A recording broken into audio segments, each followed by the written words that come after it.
Stéphane Dion insults a Canadian mother. I'm Brian Lilly with the Rebel.media. It was childish, it was rude, it should be a firing offence. Canada's Foreign Affairs Minister Stéphane Dion sitting in the House of Commons listening to a Conservative MP call on the government to do something to bring 4 Canadian children back home.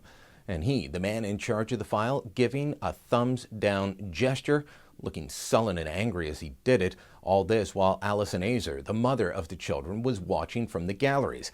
This happened on Thursday. Michael Cooper, Conservative MP from St. Albert, Edmonton, standing up asking the government to do more.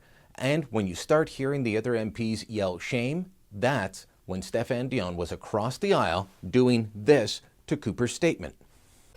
Speaker, it's been 14 months since the children of Alison Azer were abducted.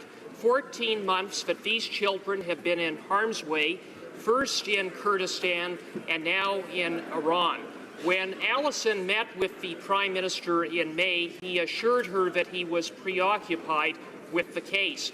And yet, nearly 5 months later, Alison has received absolutely no indication that the Prime Minister has done anything to help, nor has there been any progress in the case.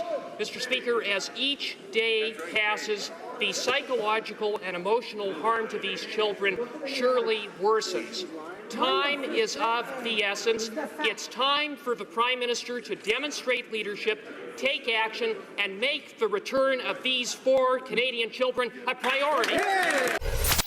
Now, a little bit of background on this. Alison Azer had her kids taken by her estranged husband on a 2-week trip to Europe. He was supposed to come back. This was a court-sanctioned trip, one she had tried to stop, and the court said no, the kids must be allowed to go. She feared that this is what would happen, and now her husband has the children in Iran, and he's not allowing them any contact with their mother at all unless she goes into Iran.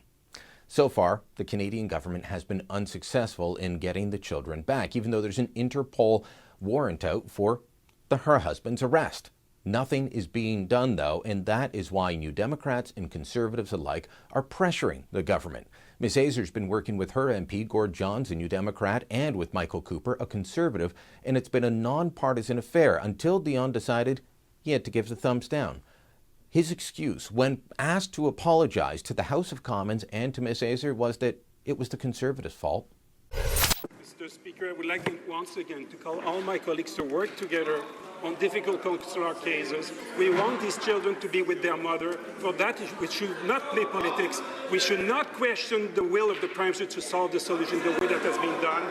And if I express my disregard to this behavior very strongly, it's because I mean it, Mr. Speaker. Justin Trudeau continues that line, saying that, well, the Conservatives never should have shut down the embassy in Iran. That's a story for another time. But Alison Azer actually told me she ran from the galleries when this happened. She couldn't take it. In a scrum with reporters afterwards, she said that she felt insulted. Today was one of many days I've sat in the gallery, and it was the first time I felt truly disrespected and dishonored, not just on behalf of myself, but on behalf of my children and my parents. Now you've got unnamed senior officials saying this woman should be quiet, that no one should criticize the government when it's handling consular cases. This from the party that used to use Mohamed Fahmy and his jailing in Egypt as a partisan bludgeoning tool every chance they got against the Conservatives. They made it a partisan issue. And here you've got a grieving mother simply saying, do something to bring my children back. She has been scrupulously unpartisan in this. She has met with MPs from all parties. All she wants is her kids back and to see some action on the file, something she's not seeing now.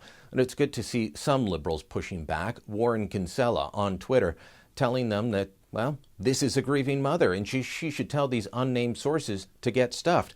Dan McTague, who used to hold the consular affairs file for the Liberals, saying this woman needs a hand up, not to be slapped down. Kudos to both of them for taking the time to raise this issue and for slapping down their own party at this time. This is something that never should be a partisan issue. But I will say this, Stéphane Dion's reaction, beyond unacceptable. This is the sort of thing that he should be fired for. Who will take him seriously now on dealing with Canadians overseas When somebody asks about a group of 4 children and all he can do is this, he didn't have anything good to say, and then he turned to churlish partisan games afterwards. I used to have a lot of respect for Stéphane Dion, but the fact that he fought separatists 20 years ago is no excuse for his behavior now. Fire him. Hey, if you like what you just saw, make sure you never miss another Rebel video again. You can click subscribe to our YouTube channel, or head on over to therebel.media and become a member, where you can access premium content you won't find anywhere else.